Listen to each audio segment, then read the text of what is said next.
Welcome to the instruction manual. On today's page, we'll celebrate summer vacation by exploring summer loss phenomenon. By midsummer, teachers are likely doing one of three things. 1. Actually enjoying their vacation with family, friends, or even better, alone with a great book. 2. Working part-time to make ends meet during unpaid break. 3. Losing sleep or having anxiety over the coming fall semester. Those first few weeks in September can be challenging, and if you're a teacher going through that third option, then this may be the perfect video for you. Knowing that, let's look at today's schedule. From here on, we'll refer to summer loss as SLP and focus first on studies and percentages related to learning loss. Next, we'll look at how to plan for learning loss at the beginning of the year, followed by planning for loss right before summer. And then finally, we'll share ideas for class projects that may help stem or curb learning loss throughout the year. Before we cover all of that, don't forget to hit the like button. And if you're a classroom teacher looking for additional support, or you want to build your own fully customized classroom, then check out the link below to view our free resources on the Instruction Manual website. You'll find a fabulous spread of free website templates, digital planners, free lesson plans, and more. Now onto the next page. SLP is a legitimate, tested occurrence that takes place every year during summer break.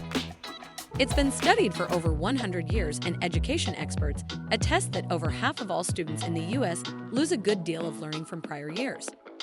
The data for how much learning is lost remains mixed, but it's estimated that 25 to 30% of achievements and skills from previous school years are lost or forgotten by the time schools reopen in fall. Experts also estimate that students from lower income levels experience more loss on average than students from higher socioeconomic backgrounds. So when your students return to school from break, at least half of them will have lost up to a third of what they learned from the year prior.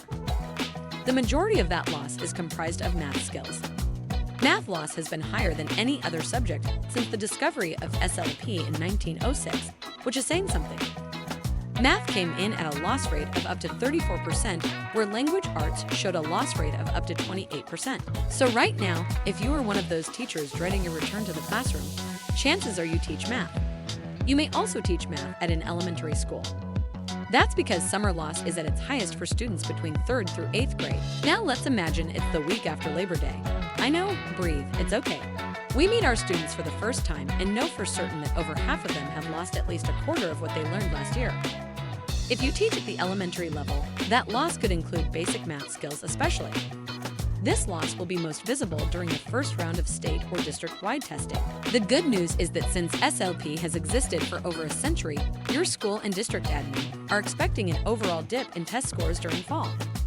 Another piece of good news is that we've got your back, and we can share a multitude of ideas for preparations. While there are many ways to tackle SLP, we'll stick with 3 basic strategies that you can take away from this video installment. First, plan for loss.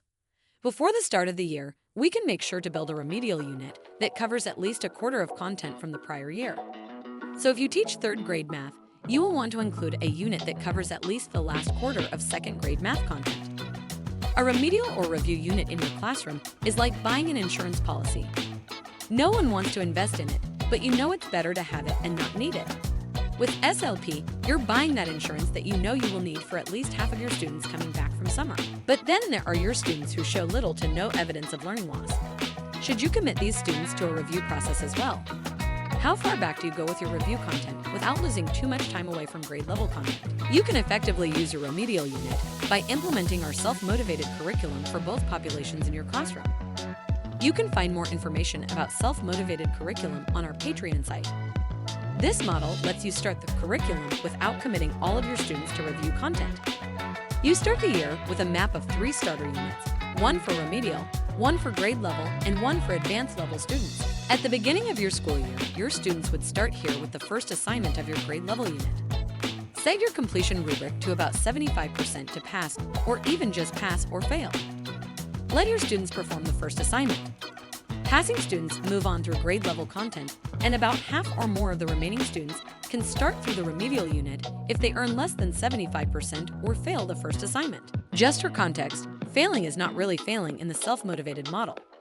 It's a feedback loop that tells a teacher what resources to use when performing lessons with students who struggle with content.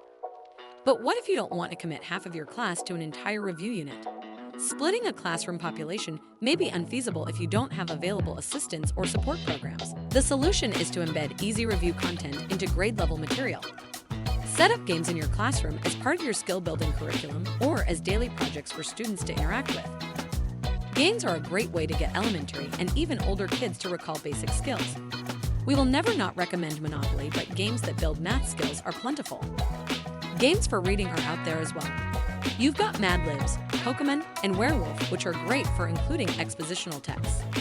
If you teach language arts, you know how difficult it can be to push students through expositional content. This presents this type of reading material in short, bite-sized practice pieces as students level up their reading skills. Make these games a part of your initial setup for daily projects and rest easy that those forgotten skills are becoming relevant for students again. Planning to address learning loss during fall semester is one way to curb low testing scores. But as teachers, I think we often wonder if all of our hard work will be used or forgotten by our students. It's natural for our brains to shed underutilized information. So while you may have spent weeks forming that unit on cell division, just know a lot of that work may have evaporated from your students' minds by the year's end, especially if students aren't actively engaging in your content during class time. So how do teachers plan content knowing that learning loss will happen by August? That's where daily projects and hands-on learning come into play. We should all envy teachers who had science, music, PE, art, or theater classes. Their lessons translate best to physical activity. Knowledge is best recalled by our bodies performing the recalled information. Math and language curriculums rarely translate to physical activity, at least not any that quantify knowledge recall. Sure, your hands move to write an essay or work out an algebraic formula, but outside of those things, teachers have to get creative. Or do they? What if your students were in the hot seat for creating practical demonstrations of what they learn? What if your students could create or build a tangible representation of what they learn in your classroom? Think of a science fair or a museum wing, but more long-term. Math projects can lead to stock portfolios, educational channels on YouTube, game design, opening a business. All of these create tangible means for students to use skills in a way that is less forgettable. Maybe students can create a song to show their understanding of fractional skills. How does a song in 6/8 time sound different from a song in 4/4 time? Can that difference be shown visually, or will students be able to find or create impactful examples to use in class? Strategies for language arts can include blogs, video essays, storybooks for children that can then be read to lower grade levels. Students can even create their lesson plans. I know this one's too tempting, but student teaching sessions are pretty effective. Just include the caveat that their lessons need to have sensorial elements and don't just let them get away with videos. Have them plan field trips, invite guest speakers, publish written content, or play an RPG with their classmates. The video on D and D in the classroom is coming, I promise. And finally, for elementary teachers who have to squeeze all of those things we mentioned into tiny 6-hour days, we saved the easiest and best recommendation for last. That recommendation is to film video demonstrations that are used for the following year. Let's say you film a lesson on the concept of setting for novels and plays. Your students demonstrate that lesson, of course, and you post that video to your Google Classroom, or to your student work site, or to your classroom website. You have one of those, right? At the end of the year, you reassign the videos. This time you make sure the students demonstrate improved knowledge content and make projections of how that knowledge will be used in future classrooms. So if students film a lesson on single-digit multiplication at the beginning of the year, ask those same students to reproduce the lesson with better visuals or sensory guides, and then show where single-digit multiplication is used for advanced content and in the real world. Post the lessons and share them with teachers who will be working with those students the following year. Thank you all so much for watching and supporting the channel. Check out the links below to get free resources and more on our website. Get a free account on our Patreon or choose a premium level membership and get your classroom featured on our channel. We're more than happy to help you build your dream classroom. Click the bell to get notified when the next video posts, and until then, we'll see you on the next page.